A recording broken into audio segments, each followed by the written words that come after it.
All right. Shalom.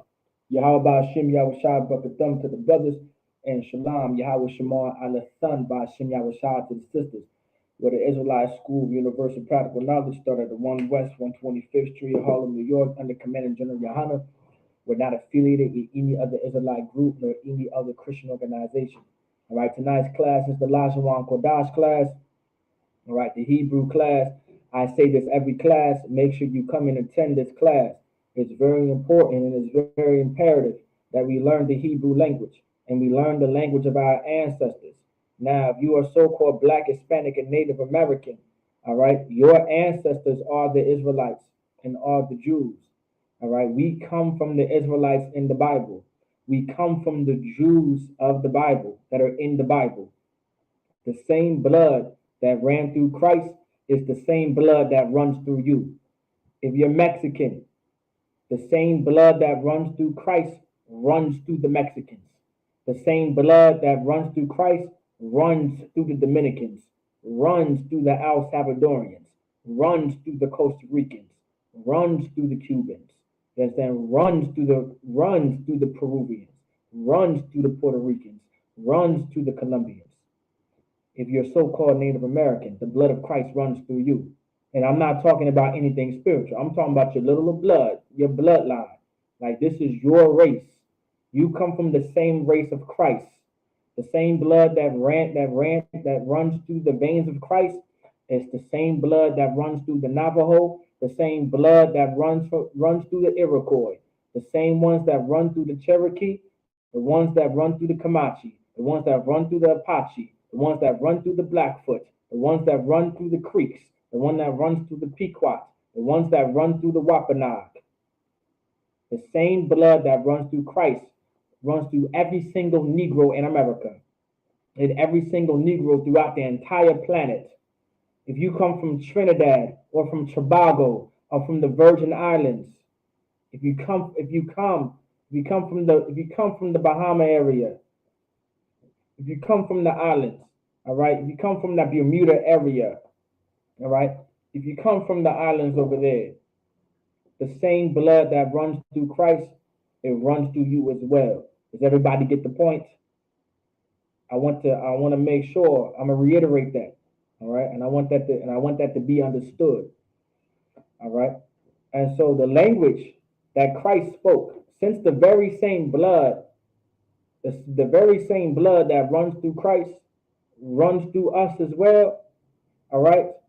Christ had a language. Christ spoke a language. Christ didn't speak the English language.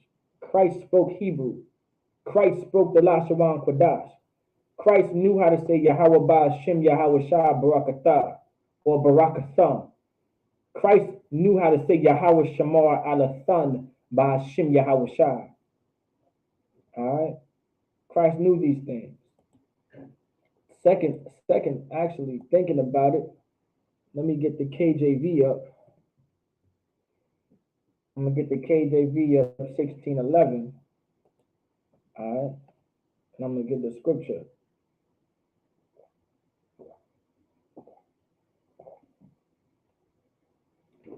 Let's find out.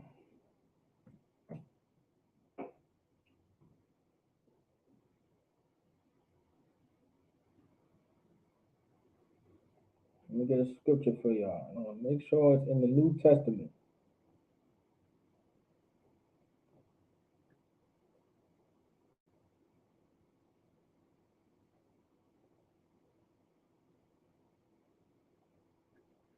And if I can, let me see if I can look something up. Y'all bear with me.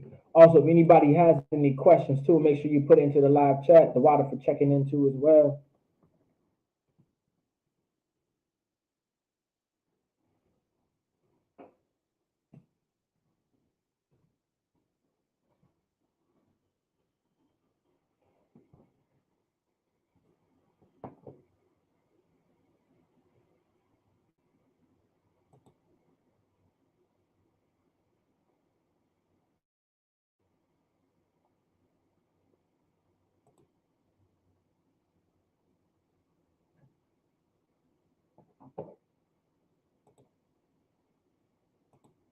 I believe I found a good one. I could possibly find something better. Possibly. We're about to find out. Let's see. Yeah, this is perfect right here. Perfect. This is what I want.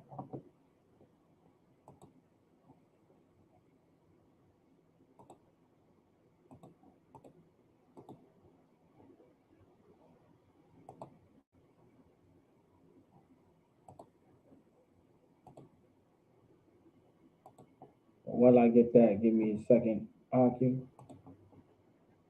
Go back to the drawing board too. Con, Most High in Christ, Con, the water for y'all check-ins. If y'all have any questions, put into the live chat as well. I'll go over it real quick. All right, before we get into the lesson.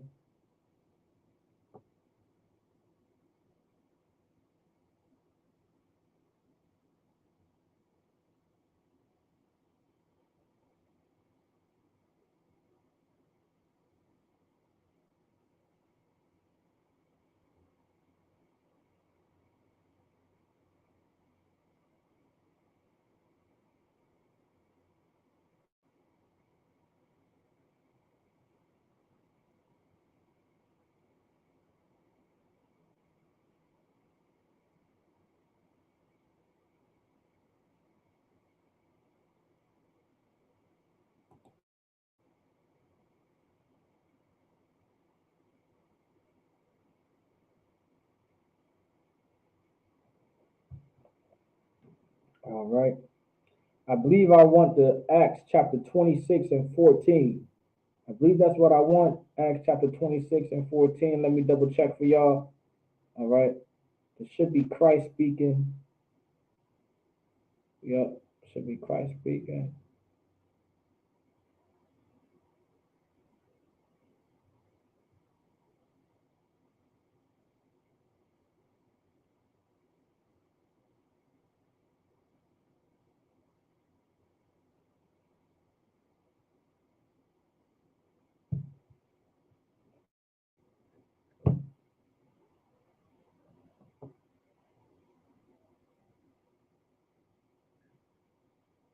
Oh yeah, God. Of course, I forgot. So like it's 1611, so it's gonna look kind of different. All right. I don't have the other screen up, do I? All right. So y'all ain't seeing nothing that I'm seeing. It's a lot here. It's a lot here about that. All right. So what I want to get, all right, what I was just breaking down before, like Christ. All right. Christ spoke Hebrew. All right. And in Acts chapter 26 and 14 is a perfect precept explaining how Christ spoke in the Lashawan Qadash and spoke Hebrew. All right. This is further proof that Christ had a nationality and Christ had a race that he belonged to. Because of Christianity, no one believes that race doesn't matter. Because of Christianity, race does not matter, but race is absolutely important when it comes to these scriptures and when it comes to the Bible. Christ identified as an Israelite. Christ identified as a Jew. Christ spoke Hebrew. Christ came from the seed of David. Christ comes from the tribe of Judah. Christ is a black man like the Mexicans. Christ is a black man like the Dominicans. Christ is a black man like the El Salvadorians. Christ is a black man just like the Native Americans. Christ is a black man just like the so-called Negroes in America. Christ is a black man just just like the Trinidadians and the Trinidadians, Jamaica, the brothers from Tobago, all right, from the Virgin Islands. Christ is black, just like them. You understand? And so Christ had a language to himself. Christ had a language that belonged to him because he came from a certain race of people. All right. So let's get on the screen. Let's get Acts. All right. And when we were all fallen to the earth, I heard a voice speaking unto me and saying in the Hebrew tongue, Saul, Saul, why persecutest thou me? It is hard for thee to kick against the pricks. All right. Now I'm not going to break this down. All right. All right. All right. I'm not going to break it down completely. All right. But I want you to understand that, and when we were all fallen to the earth. All right. Can anybody guess what that means? And when we were all falling to the earth, what is being said here?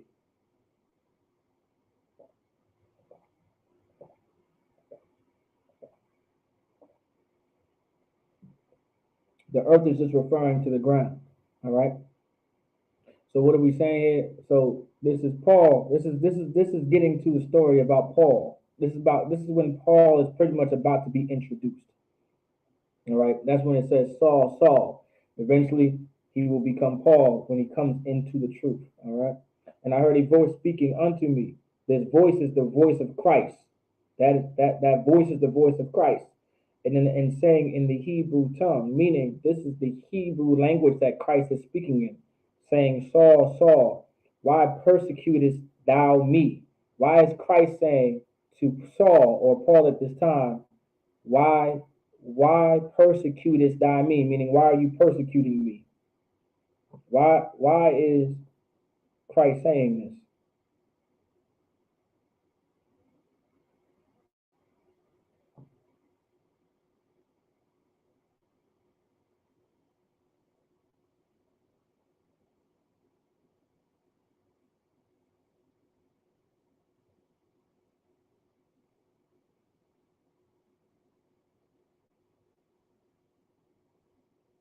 Anybody remember the gist of it? Anybody kind of remember this breakdown?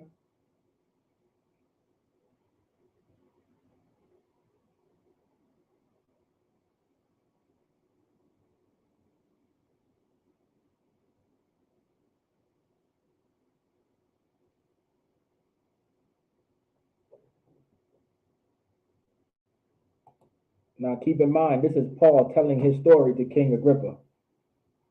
That's the context to it all.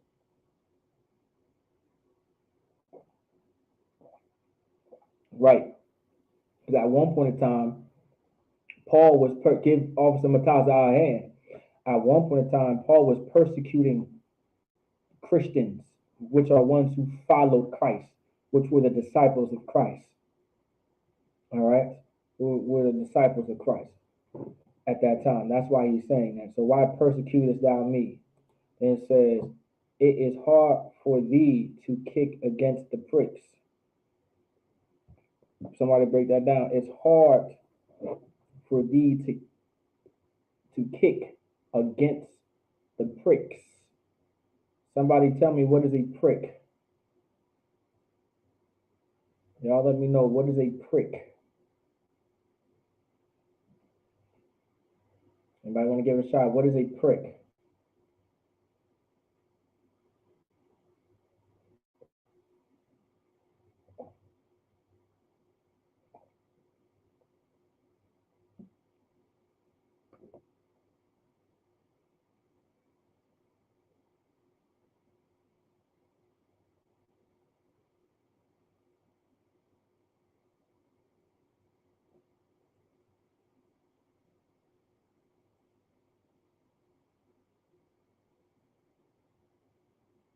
What does it mean to kick against the pricks?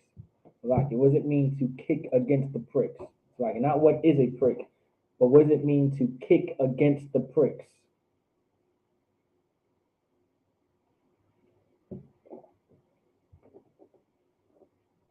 Okay, like thorns. Okay,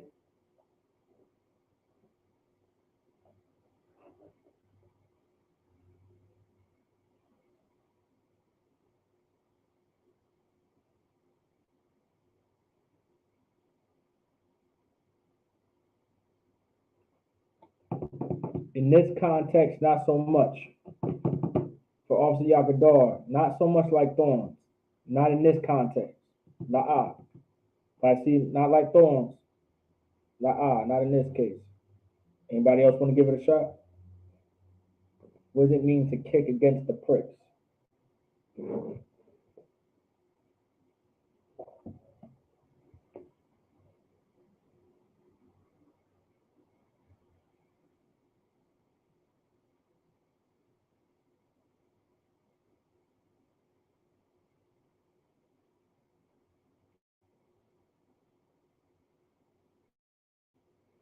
Hurting yourself?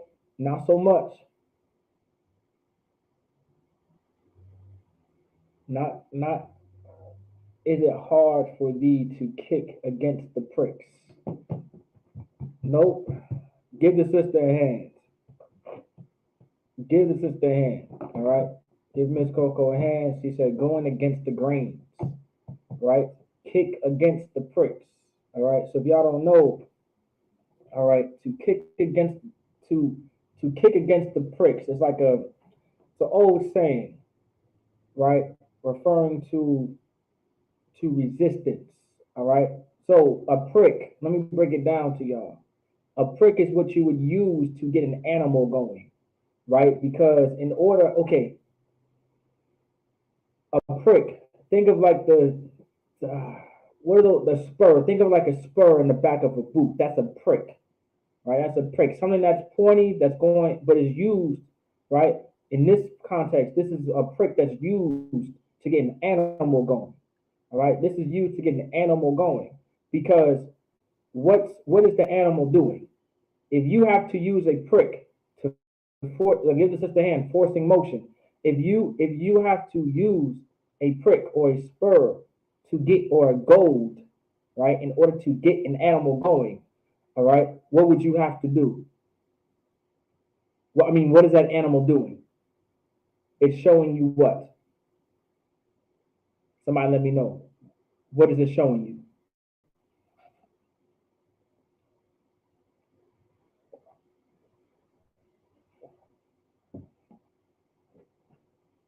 What is it showing you? It's giving you what? What is it showing? What is that animal doing? In order, you have to use these spurs, right? You have to use these pricks. So now, what is that animal doing? Give the sister a hand, stubbornness. Anybody else want to give it a shot? Give Officer Mataz's a hand. It's giving you resistance. Give the sister a hand, stubbornness. Not moving, right? Not listening. Resistance, being stubborn, right? So now you have to use this prick. Now you have to use this prick in order to get it going, right? To get this animal going, right? And so he's saying kick. Is it hard for thee to kick against the pricks? Right? To kick against the pricks. All right? Meaning to go against. You understand? It's to go against. Pretty much what Christ is telling, like it's telling Paul in this case, is like you, right? 1 second.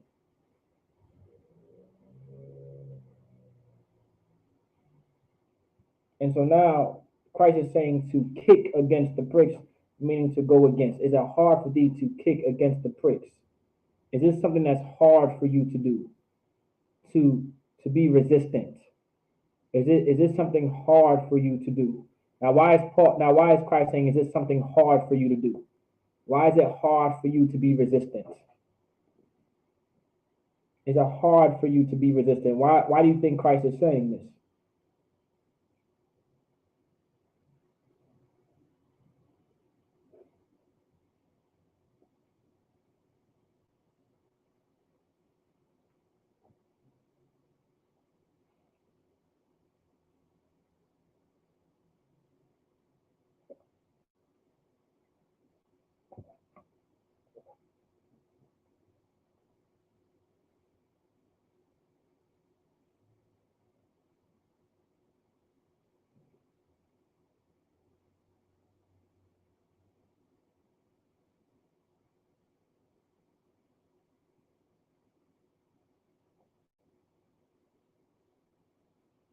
Why is Christ saying this?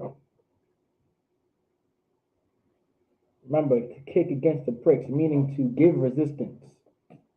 And not any kind of resistance, right? Resistance referring to like danger, like a form of danger, right? Like a serious, like you're taking a risk for this type of resistance. So Christ is asking Paul, is it hard for thee to kick against the pricks? Why is he saying this? Why is Christ saying this to Paul? Can anybody give it a shot? Now he's saying this in the Hebrew tongue. Why persecutest thou me? Is it hard for thee to kick against the pricks? Why is Christ saying this?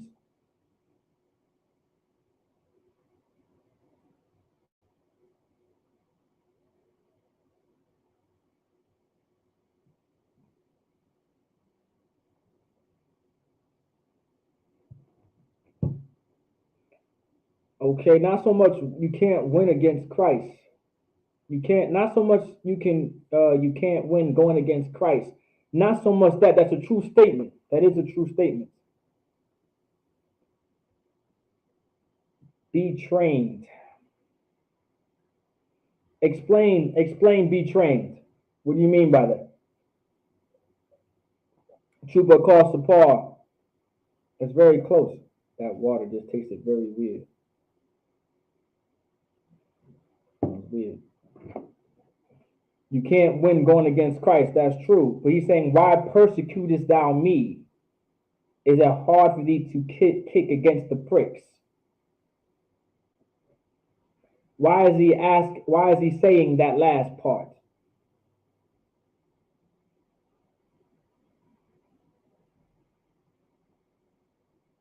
It's hard to go against them.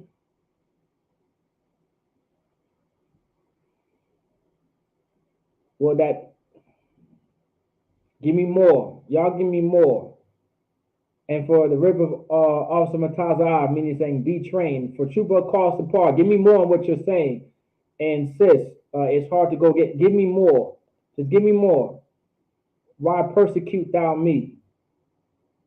Think about when Christ is saying, why persecute thou me? Is it hard for thee to kick against the pricks? Is it hard for you to put yourself through danger, to take risk and danger, to take a dangerous resistance?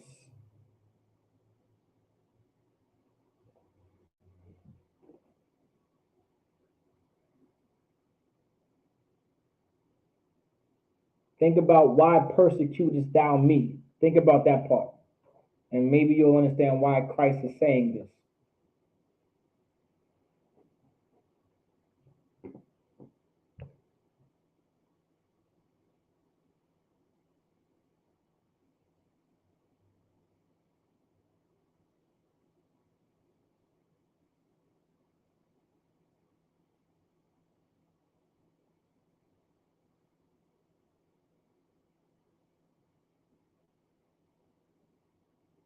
Let's see who got it. Let's see who can figure it out. Here's the test to see if who knows the Bible. This is the real test right here. That's why there's sugar at the bottom of that. That water tastes very weird. Tastes sweeter than usual. Let's see who knows the Bible. It says, why persecutest thou me? Because a lot of people were persecuting Christ followers at that time. That's true. So because a lot of people were persecuting Christ followers at that time, meaning you were able to stand and persecute the followers of Christ. So is it hard for thee to kick against the pricks? So it was easy, right?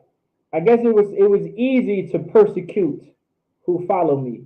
He's persecuting or resisting Christ. He is persecuting or resisting Christ.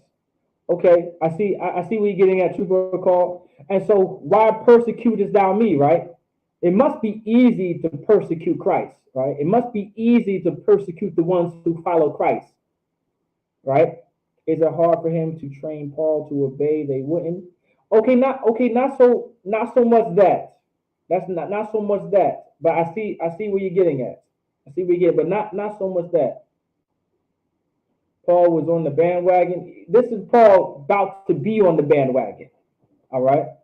By persecuting his followers. Exactly, by persecuting his followers. You were being resistant. Exactly. Give Trooper a call ahead. I think the way his first question was, his first answer was led to his second answer. His first answer led into a second answer, and so I'm putting them two together. That's correct. He is persecuting and resisting Christ by persecuting his followers. Trooper a call, Sapar a hand. That's pretty much the answer and very close. All right. Persecuted, when it talks about persecuting his followers, right? You already resisted Christ by persecuting the followers of Christ. So is it hard for you to resist everything else in order to follow me? So is it hard for thee to kick against the pricks? Does everybody understand now? Does everybody get what Christ is saying when he said this? Like, it was easy for you to persecute my followers. You were kicking against the pricks then by resisting me, by going against me, by persecuting my followers. Right? So is it hard for thee to kick against the pricks? Meaning, so he's just making a statement. Like, so is it hard for you to do this? So is it hard for thee to kick against the pricks? Meaning, is it hard for you to now resist everything else and put yourself in danger in order to serve me?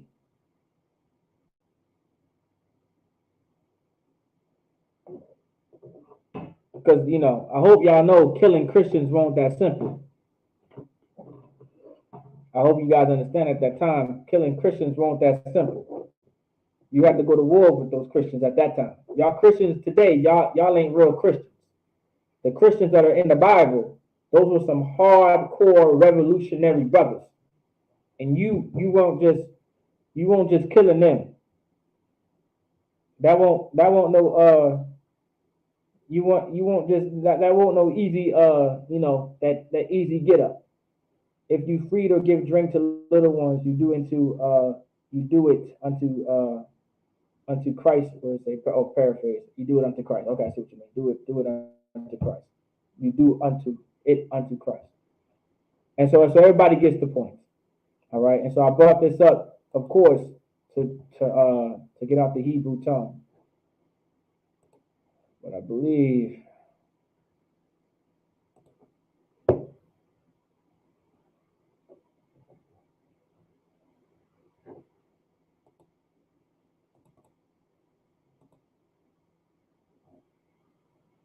so you guys can see that a little better.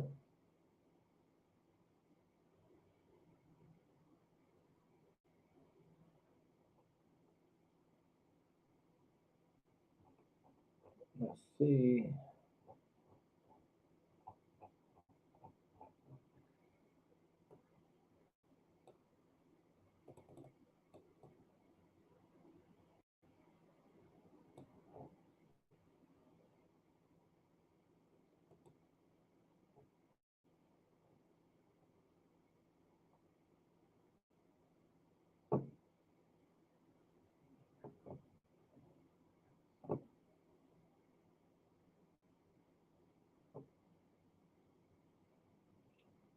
Now,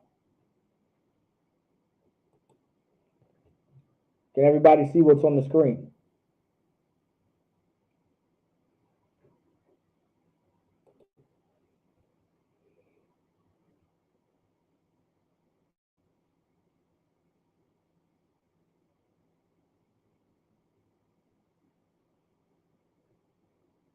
Everybody see what's on the screen? Do I need to make it a little bigger? I may need to make it a little bigger for me. Of course. All right. You see this right here? All right. That right there is one of Paul. All right. One Nepal. Anybody remember what Nepal means? You got Wa, Nepal. Does anybody know what Nepal means? Everybody can see it, Most High in Christ. Now this is the New Testament in Hebrew. Surprise, surprise, surprise. Y'all thought y'all never see the New Testament written in Hebrew. That's why I said that what we want to do here as well is get very familiar with the Assyrian script, because the majority of our records, the majority of our records are written in the Assyrian script. All right, they're completely written in the Assyrian script. So you want to be able to get used to these words. You want to study the 100 most common verbs, so you can look at these root words and figure them out and what they mean. Of course, you can practice in the Old Testament, because what the Old Testament will do is you'll be able to click on them. If you're on a computer or if you're on your phone, the Old Testament in certain apps that only have the Old Testament in Hebrew, you can click on them like the Blue Letter Bible, right? You can click on it and you'll be able to know what that word means. And everybody understand? And Nepal does mean to fall. Give Officer Yakadar a hand. Fall. Nepal meaning to fall. All right. So why Nepal? So you have one Nepal. Call. Call Nawa. Does anybody remember? Call. What is call is? That word, that's the root word call. What does call mean? Anybody want to give it a shot? What does call mean? Anybody remember? What does call mean? But that's why I always say, study the Hebrew. Study that Assyrian script. Because now we about to freestyle, if that makes sense. We about to freestyle right here. There ain't no click. There ain't no clicky clicky to see what there ain't no clicky clicky here to figure out what's what.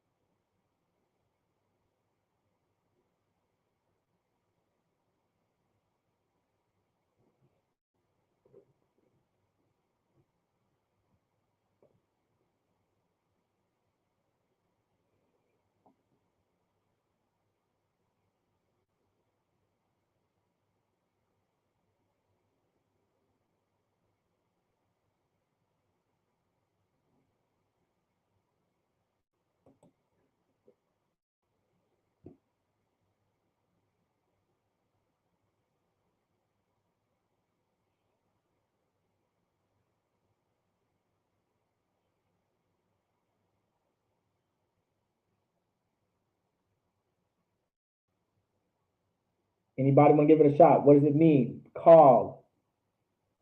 That's a ka and a la put together. Call. Of course, it's saying call Noah. Call Noah. Anybody remember what call means? I'll give it to y'all for time's sake. If y'all may not remember, call means all, or like everyone or everybody, like all.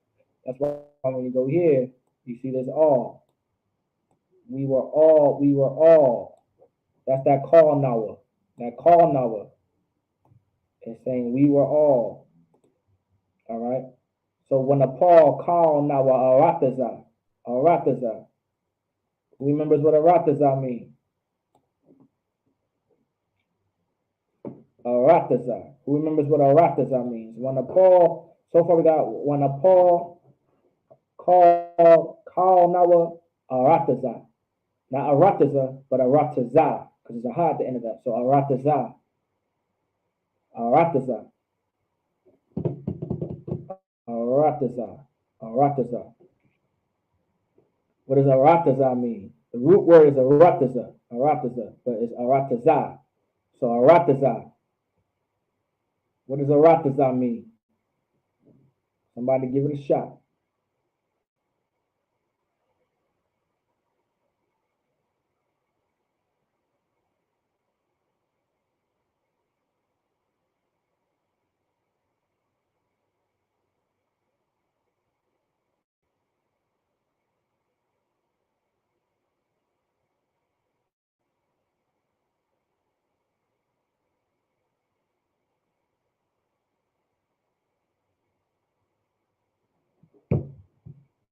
Earth or land, but earth, land, ground, all of the above.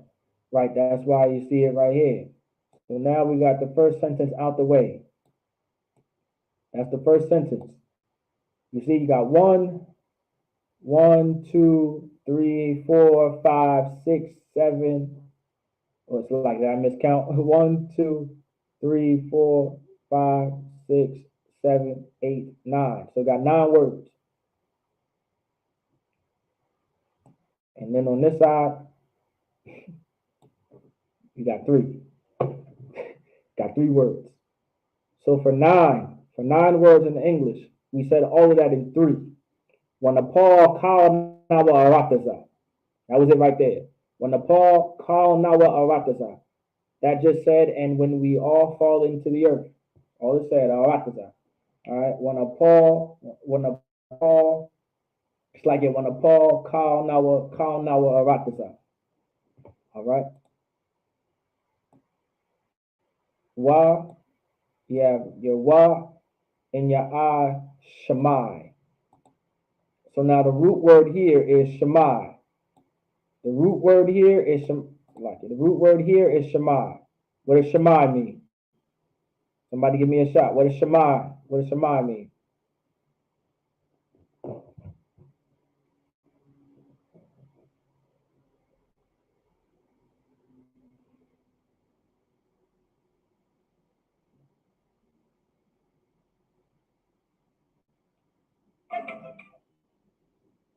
Somebody give it to me. Shemai. Somebody let me know what Shemai means.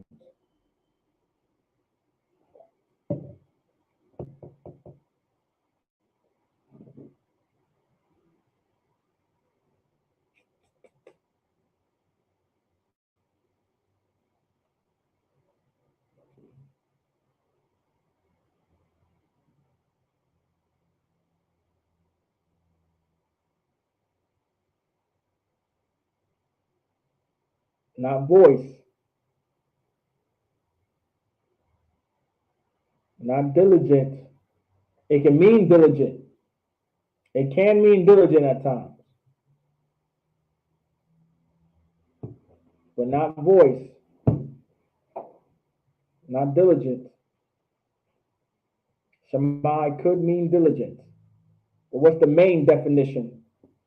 What's the top definition and meaning of Shemai? What makes someone diligent? Not speak. That's good. That was a good one, but not speak. What makes someone diligent? What would make somebody diligent? That's why Shemai means diligent.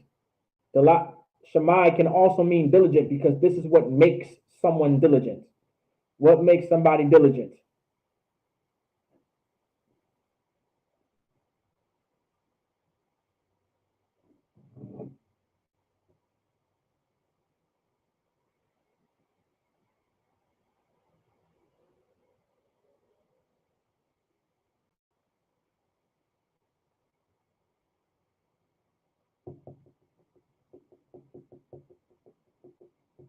Not really their actions of loyalty.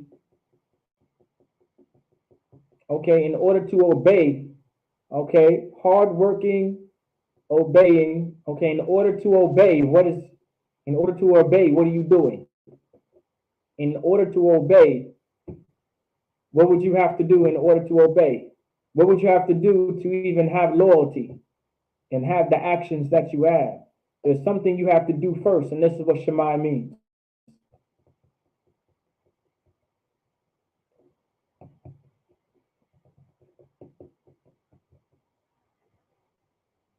Not persistent. Give the sister a hand. A good listener. Give the sister a hand. Give who else got it after that? Give Officer Yagadar a hand. Listening or hearing. Most High Christ. Give Officer Mataza a hand. Listening or hearing. Right. In order to be diligent, you have to listen. In order to obey, you have to listen. Your loyalty. All right. The sister said something heavy too. Let me bring that out too. The sister said, what did sister say? Goddamn, where's the comment at? The sister said right here. The sister said, this is the river also Mataza, said that action or loyalty. Well, allow me to give y'all a hint to what loyalty really looks like. All right, allow me to tell you something. Loyalty comes from listening. In order for you to show me your loyalty, is by listening to me and by doing everything that I tell you to do. That's how you show your loyalty to me. This is what it means to be in the truth, is you listen. In order to follow the truth, you listen. That's how you're in the truth. That's how you're going to survive in the truth.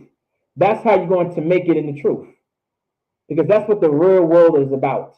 And that's what the kingdom of heaven is going to be about. It's going to be about listening and obeying. All right. And this is how you're going to prove your loyalty. And this is how you're going to show your loyalty. And this is what it means to be in the truth. Do you understand? And all of that stems from listening first. You have to know how to listen. If you can't listen, then how can you be loyal? Dogs are loyal to their master. Dogs are loyal to a man simply because a dog listens. A dog does exactly what you tell it to do. If you tell the dog to sit, that's loyalty. If you tell the dog not to bite and it doesn't bite, that's loyalty. Give the sister a hand. That makes sense because you have to listen to know to follow. Exactly. You tell the dog to sit, it sits. That's loyalty. You tell the dog to come here and it comes back and it comes to you. That's loyalty. A dog is always going to go back to who it listens to. That's loyalty. You can take a dog away, but a dog knows who his master is. And when the dog sees his master, the dog is going to come running back to its owner because that's who the dog listens to, and that's loyalty. Does everybody understand? Sometimes sisters don't understand that at times. Sometimes sisters don't understand the simple concept, but that's fine. Now, disclaimer, no one's calling any sister a dog. No one is calling a sister a dog. All right? We're not calling you dogs. All right? But I'm trying to explain what obedience looks like. All right? And the reason why I'm so serious about obedience, all right, simply because I obey. My favorite line. Let me tell you what my favorite line is. All right? And I say this line at my slavery too. All right? At my slavery, I'm one of the main techs at my slavery. All right? And so, which means I somewhat tell people what to do. All right? To an extent. All right? To an extent, I tell people what to do. All right? I'm one of the main techs out there, leading techs. And my favorite lines to the crew that I'm managing, I tell them this all the time. I say, I'll never tell you anything that I won't do. That's my favorite line to tell them. I will not tell you anything that I wouldn't do. So if I tell you to do this, that means I would do it too. If I tell you to go there, that means I would go there too. So I wouldn't make you do anything, nor will I tell you to do something that I wouldn't do. And so I bring that very same concept here. I will never tell you anything. I will never tell you to do anything unless I do it too. The reason why I tell you to shut the hell up and be quiet is because I shut up and be quiet. Does everybody understand? I know that might be a hard pill for some sisters to swallow, but let me help you out. If I tell you to be quiet, that's because I be quiet. If I tell you to stop talking, it's because I stop talking. If I tell you to cover up, it's because I cover up. Does it make sense? Does everybody get my point? Do you see me parading my body around? I have a whole shirt on that's covering my chest. I have a chest. Sisters, you have breast. Put a shirt on that covers it. I do it. I do it. Y'all get the point? I wear pants to cover the majority of my legs. When I wear shorts, I make sure I barely wear shorts. Y'all brothers really not gonna see me wear shorts. But if I do wear shorts, they're shorts that cover, right, the majority of what I need to cover. So as a sister, I expect you to do the same. I'm not trying to show off my shape to nobody. I can have a physique. Brothers have physiques. Sisters know brothers have physiques. Sisters look at brothers that got the chest and the arms and the nice legs and the nice glutes. Sisters look at men the very same way. But we're not wearing clothes to show off our physique. We're not doing that. We're not doing that at all. All right? The men that do it, they're questionable. You might want to question them brothers that are doing it. Like, why are you wearing this so tight shorts? You might want to, why? It's not like you're running track to be aerodynamic. So why? You're not doing flips in the air, brother. So why are you just wearing these tight ass pants doing squats in the gym, brother? I don't know, brother. You might swing that way, sis, and you may want to go the other way before you end up with something you wouldn't want to have. But everybody gets the point. I will never tell you to do anything that I wouldn't do. All right. So with that being said, listen, pay attention and listen, and be diligent, and then that will show me your loyalty. I pray that everybody understands. Right, those like those crazy muscle shirts, right? Those crazy muscle shirts. All right, you know, I don't know if you know what a muscle shirt is, but you're just showing too much. All right, there's no need to show all of that. Right now, I'm not saying a brother. Some brothers will just have. There are brothers out there. They just have a natural physique, and by working out, that physique is just there. And so, no matter what shirt they wear, their muscles are going to pop out. There's nothing wrong with that. That's fine. Just like no matter some sisters just have a shape, and no matter what they wear, that thing is going to keep thinging. You understand? This is what's going to happen. But you can cover it up. There's a way to cover it up. All right. Sometimes it's going to be there. It happens. It happens. It's going to happen. But you can still cover it up. It is, you don't have to have your cheeks out. You understand? You don't have to have your rear end out. And I don't need to see your entire breast and none of that. I don't need to see what your nipples look like and none of that.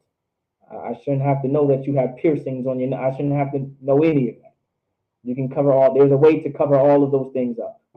All right, but that's not tonight's topic. All right, so let's keep going. So Shemai. All right. So now, of course, you got the wa. Anybody remember what that wa is? Y'all let me know. What is that wa? What is that wa? Now, wa in front of a verb, or that wa in front of a word means what? Y'all let me know. Y'all break it down. What's that wa? And also give me that ah too. That wa and that ah in front of the verb. What does that mean? Let's see who knows something.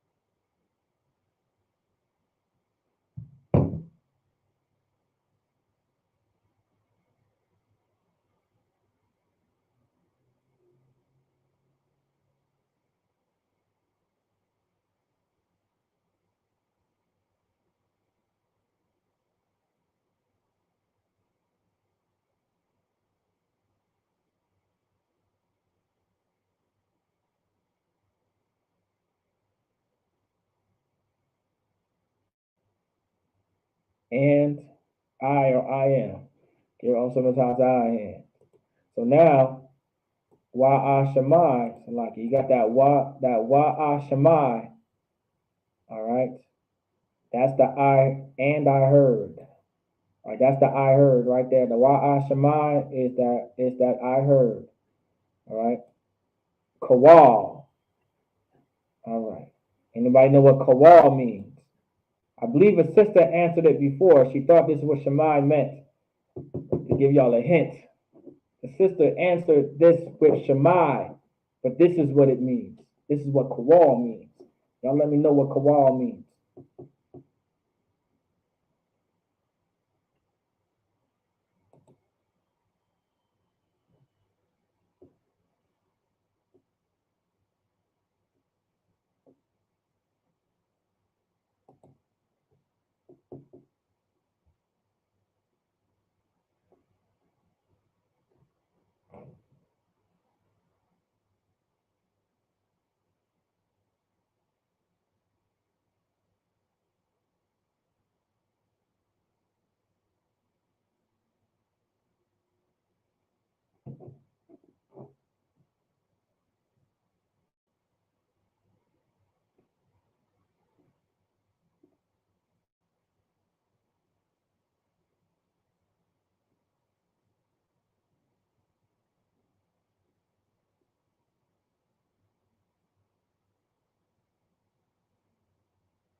Give Officer Mataza a hand and give Ms. Coco a hand, a voice, right? So Kawal is that a voice right there.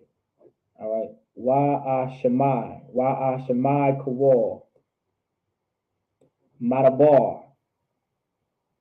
What does Madabar mean? Madabar. Well, first, the bar meaning what? What does the bar mean?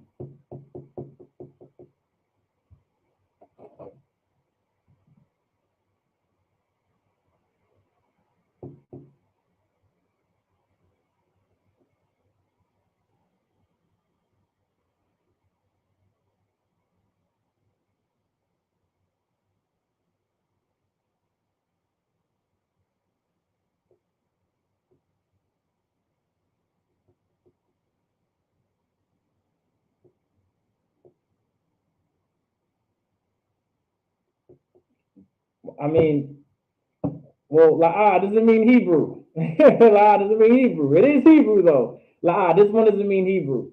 That was a good guess though. It doesn't mean Hebrew. I mean Hebrew. I see the sisters using the some of y'all need to catch on to what the sister doing. She's low key teaching herself, but she's using the English translation to help her with the Hebrew translation. Well, with the Hebrew, which is good, but don't do that. Don't do that. You're gonna trip yourself up though. Don't do that. Don't do that. That's good, but don't do that. Don't do that. You might end up translating it incorrectly because not all of it will match up all the time.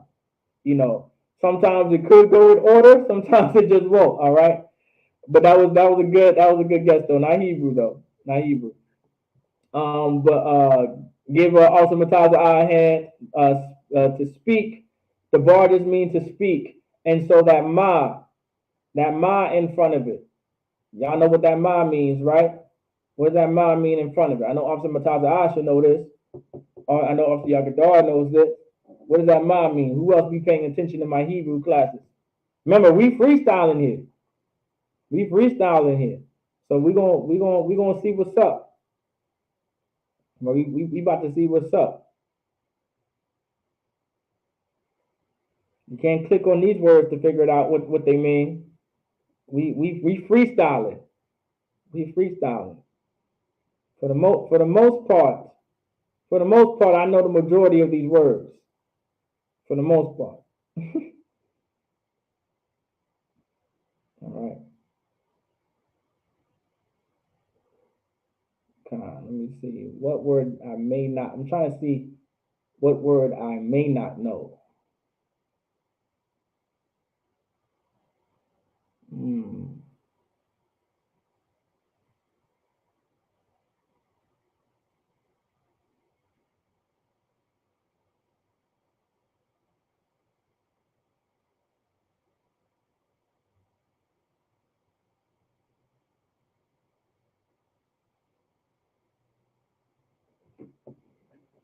Mm-hmm. I know this one for sure.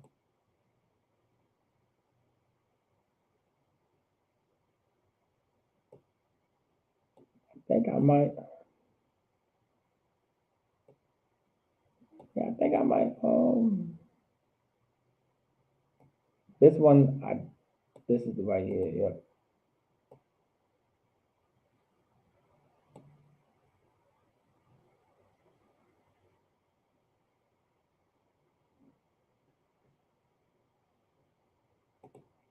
I think give Officer Mataza a hand. That ma meaning from. Khan. Right. Shamagabar. From what? Khan. Exactly. From or from what? Exactly. So that matabar. That's your saying. All right. Then you have your all ya. That all meaning unto, right? That all meaning unto, that ya at the end, that's the me. So all unto me. So saying unto me. So far it's going in order. Now, it's not always like that. All right. In the Old Testament, all right, Hebrew has two functions, all right. The way we speak Hebrew now, the way you speak Hebrew is not always how you write it sometimes, and how you write it, how you speak it. You can say things before and after, and it means the same thing. Like we can flip all of this, and it'll still translate to the same thing. You're going to see that more in the Old Testament than you do in the New Testament, because the New Testament is going to flow more so as if it. Sometimes it will flow, verbatim like it is. Not always, but it will at times. All right. So don't get into a habit of translating it that way, but at times it does. At times it does. Okay. Because remember, this is more modern, right? This is more so more modern. Everybody understand where I'm coming from with that? All right. Here we go. For the root word, Lashawan. All right. Y'all should know this one. Lashawan. What does Lashawan mean?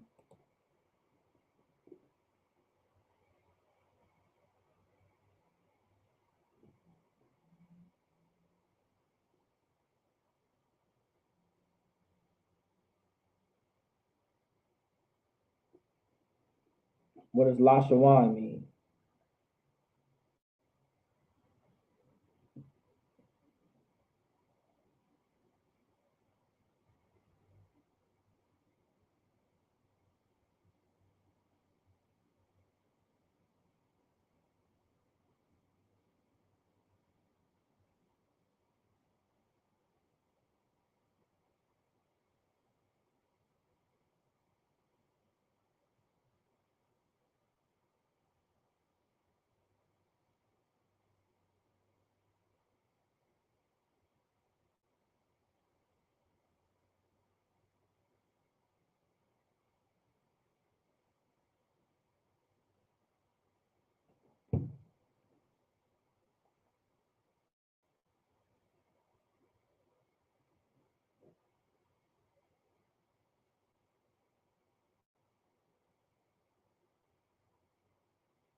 Let's see who got it. Okay, tongue. Okay, language slash tongue, language. All right, give y'all a hand. Give yourselves a hand. Tuba Kazaki, Officer Yakadar, Miss Coco, that's correct. Tongue or language. All right, meaning tongue or language. So Lashawan, meaning tongue or language. All right, tongue. The reason now, of course, the sister said tongue because the Lashawan Qadash is the holy tongue, meaning a holy language, because you use your tongue in order to speak. If you don't have a tongue, you're not going to be able to speak. You're not going to be able to articulate your sentences at all or whatsoever if you do not have a tongue. That's why in the Bible, a tongue is a speech, is a language. All right. In order to say certain letters, your tongue is hitting off the roof of your mouth and your teeth. All right, and parts of your teeth in order to even speak and to generate words and sounds. That's just how it works. All right, it's all about you use your tongue to do it. All right, so ba la shawan. All right, meaning in tongue. Here we go. That's why I told y'all not to do a verbatim. Ibarya. What does Ibarya mean?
All right. Give Officer Mataza a hand and give Officer Yagadar a hand. That's Hebrew. So now you guys see how, now once again, remember the Ibarya came after the Lashawan. So Ibarya Lashawan meaning Hebrew language. All right. So Ba Lashawan Ibarya meaning that's right there in the Hebrew language. That's right. This is this right here. But now remember, you see how it's backwards, right? You see how the Lashawan came first, and then the Hebrew came second. Somebody explain. Why did the Hebrew come after the Lashawan? Why did Ibarya come after the Lashawan and not before it like in English? Somebody let me know. Somebody break it down. In the meantime, when somebody breaks it down, in the meantime, it says La Amar.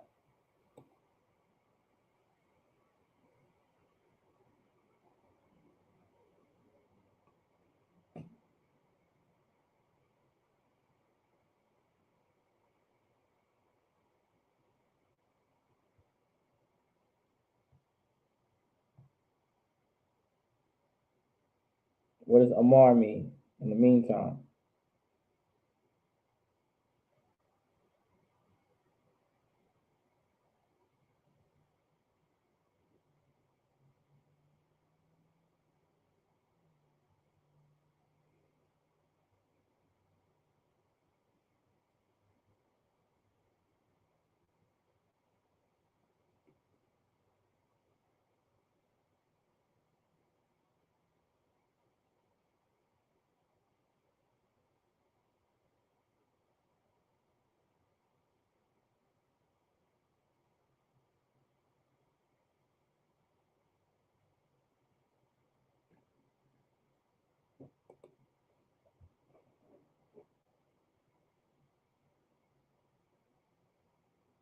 Our language is left to right. That's true. Our language is right to left, to be exact. Our language is right to left, right? Then reading left. English is left to right. So our language is actually right to left. All right. But not exactly, that's not the only reason. Give Officer Mataza our hand. Adjectives come after the noun in Hebrew. In Hebrew, adjectives come after the noun, right? Adjectives, they come after the noun of what's being described. All right. In this case, the word Hebrew is being the adjective because it's describing the language that's being used. So everybody get the point there? Language is the noun while Hebrew is being the adjective. All right. So Hebrew, and like if I wanted to say Spanish language, in Hebrew that's language Spanish, because Spanish would be the type. It's describing the kind of language. Adjectives describe something. So Hebrew wouldn't be a noun in that context. Hebrew would be used as an adjective in that context. And that's why it comes after the noun. That's a rule in Hebrew. All right. Now you got La Amar. That's literally saying, it's saying, like to say. All right. Abayah, to say. So in the Hebrew, this is what Christ is saying, to say. All right. Amar meaning say. Amar meaning say or saying, but say, to say. All right. Sha'al, of course, Sha'al, Sha'al, right? Sha'al, Sha'al. That's how you say Saul in Hebrew. Sha'al, Sha'al. Lama, Lama meaning why. All right. Lama, Lama is why. All right. Lama is why. I'm going to give that to y'all because Lama, all right, is my. Now, that's not the only way to say why. It's like, that's not the only way to say why. I think I may have said my a few times. Lama is not how you always say why, but in this context, this is how you would write it. There's another way to say why, which is matawai. Matawai. Matawai is how you would say why. So if you want to ask a question why, matawai is how you would say it, or lama. Lama or Matawai, depending on how you want to use it. All right, we'll get into that later in. All right, I'm going through, I guess, reading the Hebrew and the New Testament can be a little advanced, and you get to learn a lot more words and new words. But you have to know the Old Testament well in order just to know it. All right, so it's kind of fun. All right, so Matawai Lama. I didn't think today I would even go over the word Matawai, by the way. So like Matawai is how you would say why. There's a few questions you can ask in Hebrew. Ma, which is what or how, what or how. All right. Why, Matawai or Lama is how you would say ask why. When is Mayafia. All right, asking when. All right, and where is Ayah? I could be getting those two mixed up. Ayah. Ayat might be where. All right, Ayat might be where. Let me double check that for y'all. I could be getting that mixed up.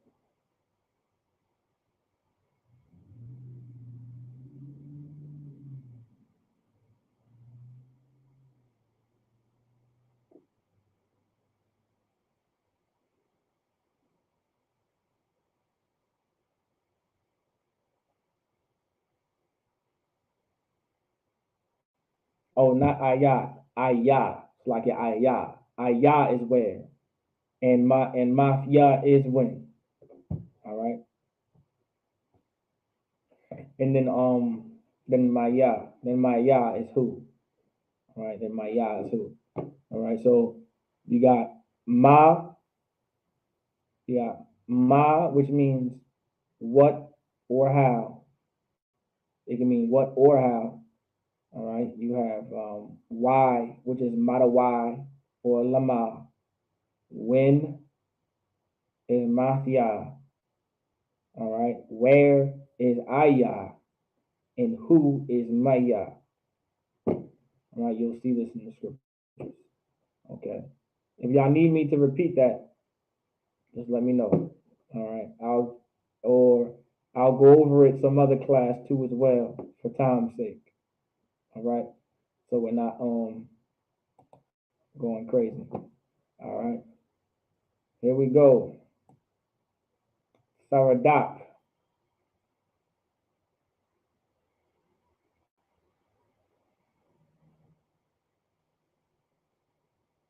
Saradak. It's like it. Saradak. Somebody let me know, what does Saradak mean? And where also, well, first things first. Oh, please repeat it, Khan. I'll repeat it. I'll repeat it. So if you want to say, ma means what or how. So ma means what or how. All right. Why, why means why is matawai or lama. Madawai. A ma and a da and a wa and a I at the end. Matawai. Matawai or lama. That's how you would say why. Matawai or lama. All right. When is math ya. A ma and a tha, then a ya. Math ya. Math ya is when. So if you like, hey, I'm coming over, I would ask mafia, when? Mafia. I'll say mafia, when? That's how I'll respond. All right. Where, which is ayah, ayah, ayah, ah with a ah, a ha, a ya, and a ha, ayah, ayah, a ah. It's like it. I think I added far too much in there. A ah, a ya, and a ha.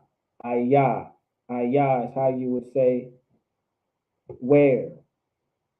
So if I be like, they're like, I'm by this. Well, where? Ayah. and buy this, or whatever the case. Ayah meaning where. Ayah meaning where. And then who, which is maya, maya, a ma and a ya, maya, meaning who. If you talking about somebody, I'm like, maya, like who you talking about? I don't know, like you talking this crazy story, and I'm gonna be like, maya, maya, like who? Like maya, who you talking about? Like maya the bar. What you talking about? I don't know what you talking about. Maya the bar. I'm gonna need some help here. What are you talking about, dog? Like that's how you would do it. So maya, meaning how.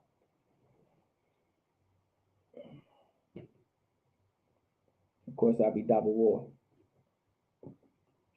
or double bar, double war or double bar. I would probably say double war. Right? I would say double war. It makes it easier. I would like maya double war, meaning what you talking about or who you talking about. Maya double. I could what you're talking about. I would say ma double war, ma double war. What you talking about? If I say who you talking about, I would say maya double war. That's what I would say. Now, if you said maya double bar, you're not wrong. If you said maya double bar, you're not wrong. If you say ma double bar, you're not wrong. All right, but I'm just letting y'all know that you're not wrong. But I would say double war, and I'll teach y'all later on why I would say double war.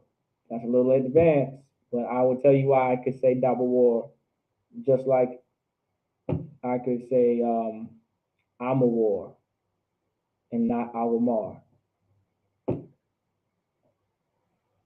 I can say right. I'll teach y'all that later. It's a lot. I'll teach y'all that later. But there's methods to why I say this thing. So somebody tell me what this davadat means in ayanda bar for Alsa Mataza. Ayanda bar.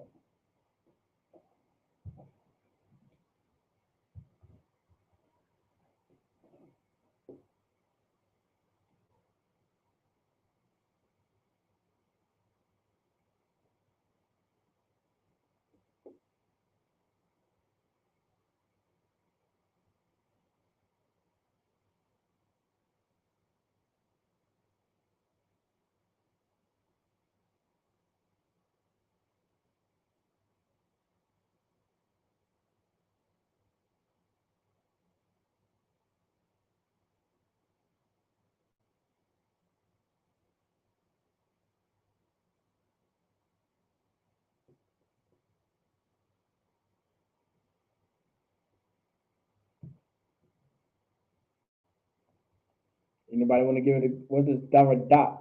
And okay, first things first, where can I where has name me a place where y'all heard davadat before? Davadat. Davadat.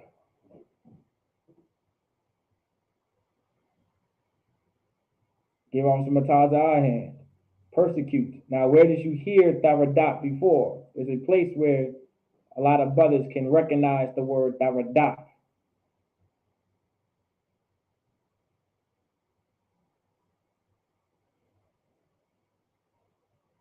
I believe it goes Basa Iraka, Waba Sawapafka, Daba Halam, Davadatma. Am I saying that right? Waba Sawapafka, Daba Halam, Basa Iraka, Davadatma. Or is it Davadatma Basa Iraka, Waba Sawapafka? I think I'm saying it backwards. Basa Iverka, Davadatma. No, Davadatma is first. I think Davadatma, Basa Iverka, Waba Sabapafka, Saba Halam, Mala'a, Panyaham, Bakwashwa. Does that sound familiar to y'all on what I'm saying? Davadatma, Basa Iverka, Waba Sabapafka, Saba Halam, Mala'a, Panyaham, Yabashwa. I think it's Yabashwa, Panyaham. Kawal, is it Kawal? Shaman, Psalms. Oh, I didn't have some Matthias, I remember. Well, goddamn. Psalms 83. Damn right. Let me double check to see if I'm right. Now y'all want, let me see. Am I right? I sounded right. I sounded like I knew what I was talking about. It seemed like I knew what I was talking about. I don't know if I knew. Let me see. It seemed. Let's see if I'm correct. Let's find out. Let me see. My memory. I went into the hard drives for this one. Sound like I was right. I think it's Tavadatma bin Basa Iraka, Wabasawa Paka, Daba Halam Mala'a Panyaham, Bakwash one. I think. Do I got the prayers in my I thought I had the prayers in here. May not. I know I got it. I may not have the prayers. It would be in the Hebrew though. I got the camera for it. That's not going to be there.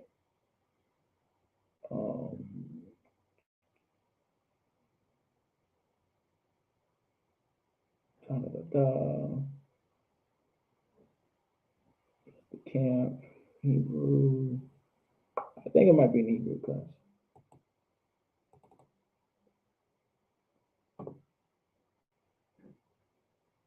No, I don't think so. I think this is just vocabulary. None of these are the prayers. Oh, man. All right, I know it's on my phone. We'll worry about that later. Let me see. I can look it up on my phone and see if I'm right. I want to show y'all, just to tell y'all what I'm saying. So not every brother and sister, because there's other brothers and sisters that may not have seen. Well, you know what? Y'all brothers, come on now. Y'all brothers aren't supposed to leave me out like that. I have a translation right here. Let's go to Psalms 83. Why didn't I think of this earlier? Y'all should have said something. Like Officer Urash. Go to the Hebrew. Go to the scripture. Go to the blue letter Bible. This is literally where it comes from. So let me see.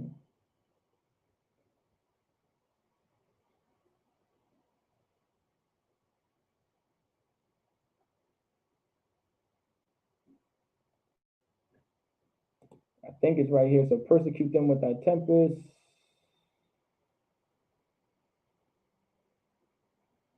All right. Khan, Daradatma, Basa Ivaka. All right. Wabasawapathka, Daba Halam. There we go. So I was right. Khan, Daradatma, Basa Ivaka, Wabasawapathka, Daba Halam. Then I think is Mala'a, Panyaham, Kwalawan. That's the one I'm thinking. Kwalawan, Wayabakwashwa, Shamka Yahweh. Okay, there we go. It's a lot here. All right, y'all remember that. Remember those prayers. Hey, listen. Make sure y'all remember them prayers, man. Remember them prayers. All right, remember them prayers. Eventually, you're gonna be able to almost know it by heart. All right. The more Hebrew you read, the more Hebrew you study, you're gonna know them prayers by heart. Like that's why, like when brothers on the street talk about you speak Hebrew, I could easily just go into a prayer and be like, yeah, I know Hebrew. All right. I can be like, I know Hebrew. Daradatma, Basa Araka, Wabasawapafka, Daba Halam, Mala'a, Kwalawan, Wayabakwashwa, Shamka Yahweh. That's Hebrew. And they're gonna be like, damn, that's crazy. You know how to spit. I know I know how to spit. That's Hebrew right there. All right, that's Hebrew. Mala'a. All right. Basa Iraka. All right. Well, Mala'a, Panyaham, Kwalawan, Wayabakwashwa, Shamka Yahweh. All right. And of course, that's above.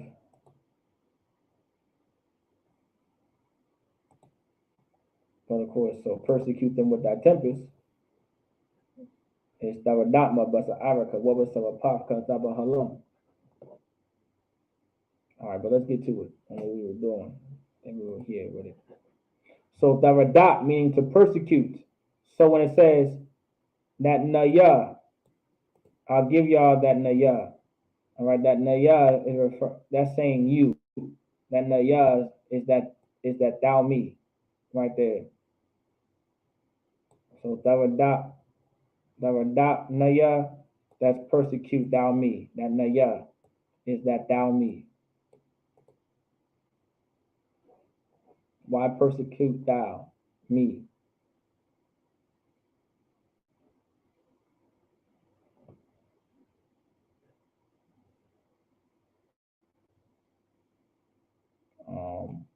Kwasha.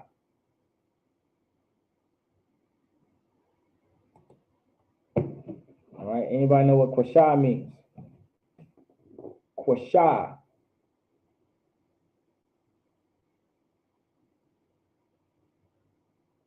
Does anybody know what does kwasha mean?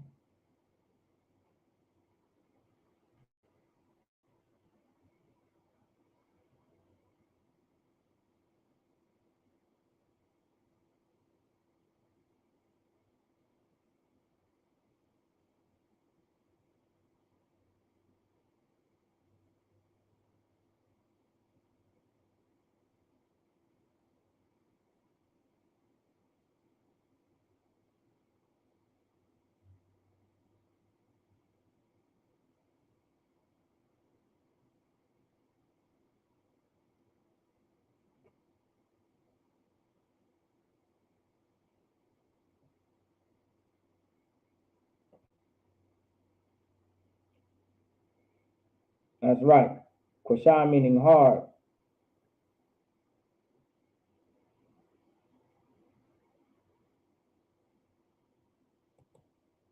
Kwasha meaning hard, stubborn, all of that. Hard-headed, all that. A bunch of what kwasha means. All right, that's where it comes from. All right, kwasha eventually stubborn, and then of course, stubborn can be hard. All right, these are different forms of it. So kwasha. All right, laka. Laka meaning what? For you. Right? That laka meaning for you. That's your for thee. So that laka is for thee. All right. La ba'ait. La ba'ait. That la meaning two. Ba'ait. Y'all can pretty much guess this one, right? Ba'ait. Like, am I saying that right? Come, ba'ait. Ba'ait. What does ba'ait mean?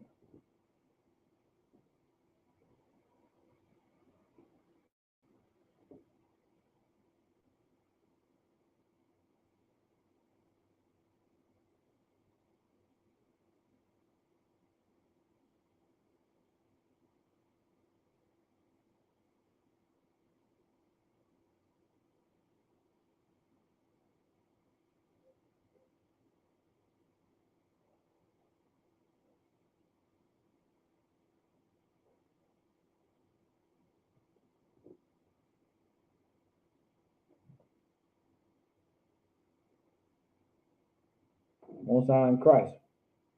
That was Mataza hand, Miss Coco hand, meaning to kick. Ba'ait meaning to kick. And the last word, all right. I want to make sure I say this right. This is the root word right here. All right. It comes from Rabban. All right. Well, I believe it's really Rabban, but Rabban why? Rabban, I think Rabbanah.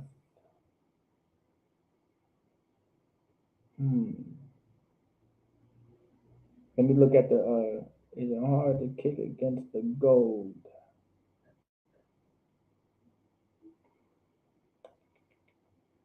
It's feminine, and it's not plural.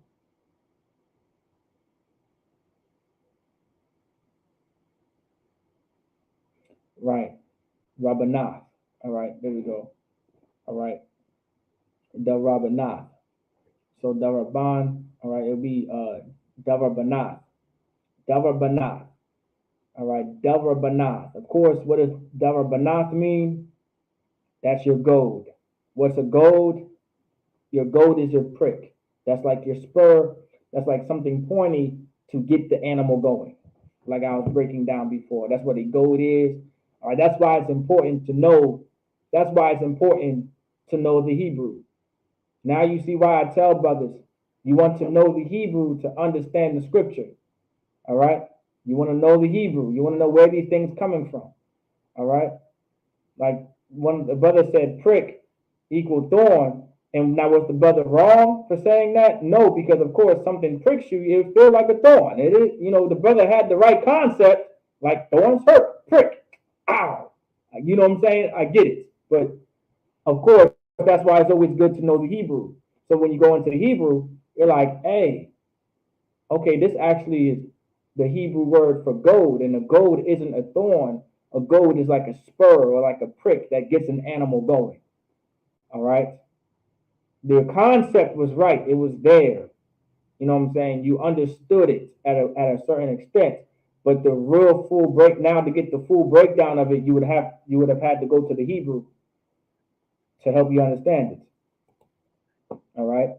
So davar banah, right? Of course, ba meaning in or the in this context, and then the entire root word is davar banah. When you look it up, it'll actually be it comes from daraban, all right, daraban with a da, a ra, and a ba, and the wa is actually put in between the na, and so daraban, it's like a daraban. But of course, because of how Hebrew is set up, all right, and how you write it for grammar tenses at times, and to make it feminine. Now, this is not feminine plural. This is just feminine. All right, darabanah. All right, darabanah. Nah, like darabanah, meaning that spur in that case. All right. Everybody get it? Is everybody? So that's Acts chapter 26. So what we just broke down and read was Acts chapter 26 and 14. We read it in the Hebrew and we also read it in the English. Everybody understand and pretty much took notes and followed along as well as possible.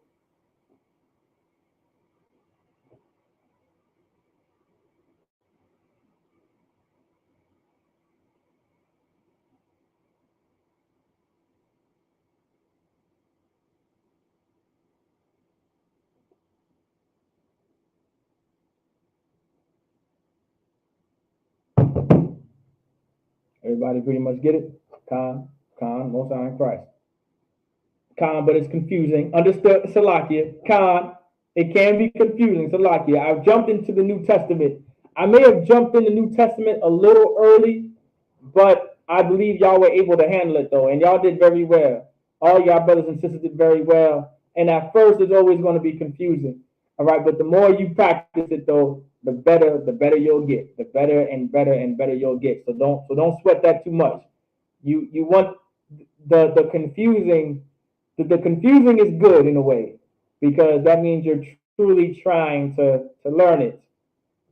Some brothers and sisters be like, it's not confusing. That means if Hebrew is not confusing, that means you are not studying it. I pray y'all understand. if Hebrew is not confusing to you, then you're not studying it. That's how I know you're not studying it. Because it's not confusing. It's supposed to be confusing to you. It's something new. And so the more you try to study it, the more confusing it's going to get, and that's good. Because eventually it's not going to get as confusing. All right. So over time, listen, it's been 5 years now studying this Hebrew, and it's confusing to me still.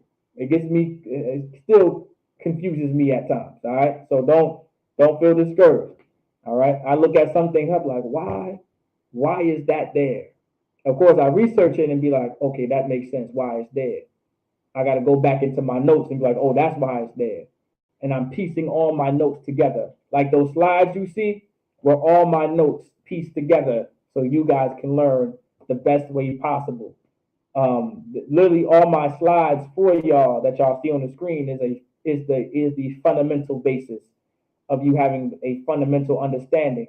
And so once I give you that fundamental understanding, then y'all can go ahead and fly off the nest and then just ask me questions to verify if what you're saying is correct. That's the point of this all. One day, Yerushalayim is not going to be able to teach you much. That's the goal. The goal is I'm done teaching you, and you're just coming to me for verification, and that will be my form of teaching. All right, everybody gets the point on what I'm trying to say there. So that's what's going to happen. One day, your kids are going to know how to speak English, and there's not much you can teach them. Next, they're just coming to you to ask you what does this word mean? Am I saying it correctly? And you're going to do two things. You're going to help them out, or you're going to make them get the dictionary. That's it. Of course, what I would do, I'm gonna help you sound it out, and I'm gonna get and I'm gonna get the meaning of the word for you too as well. I'm gonna break it down from a dictionary. All right. So with that, I say Shalom Israel. All right. For the Israelite School of Universal Practical Knowledge, started at 1 West 125th Street, Harlem, New York, under Commander Johanna. All right. Don't forget to pay your tithes. All right. My Aishara, right? My Aishara meaning 10th in the Hebrew. Any increase the Lord gives you, that's 10% of that. The next High Holy Day is the Feast of Memorial Blowing Trumpets, September 15th. Prepare for the memorial blowing trumpets for all troopers, all officers, all sisters. Prepare for that next feast day. All right, we're preparing for it now. Actually, I'll begin with the brothers too. Any sister that knows how to cook, get ready. All right, any sister that knows how to cook, get ready. All right, y'all gonna be there. All right, Lord willing. All right, cook. Make some food. Lawful food. All right, lawful food. All right, don't listen. Don't bring no cornbread to the feast day and y'all tell me, yeah, I made it from Jif. I'm gonna throw it out. It's not gonna be allowed in the school because it has pork in it. I need y'all to learn how to make cornbread from scratch. Don't be coming in here not knowing how to make cornbread from scratch. I'm gonna throw the cornbread right the hell out. Immediately, right the hell out. Don't make this cornbread from Jif. Homemade cornbread. All right, from scratch. With the buttermilk, however y'all make it, whatever it is, from scratch. That baked mac and cheese. All right, make it from scratch. It better be good. Don't bring no unlawful food up in this goddamn school. Then I'm gonna have to put my head down and be like, Salaki, we can't have that in here. Don't do that. So I'm warning y'all now. Ask you questions now on what's lawful and unlawful when them times come. So when the feast day comes, don't be like, yeah, I made this with this, and this, and that. And then we're gonna look like, brother, Salaki, or sis, Salaki. We can't have that in here. You done wasted your money, time, efforts, and taste buds. We can't eat that. But all right, Akim and Wa'akim. With that, I say Shalom, Yahweh Ba'ashim, Yahweh Shah, Brakathum to the brothers, and Shalom, Yahweh Shamar Alathan, Ba'ashim, Yahweh Shah to the sisters. Shalom.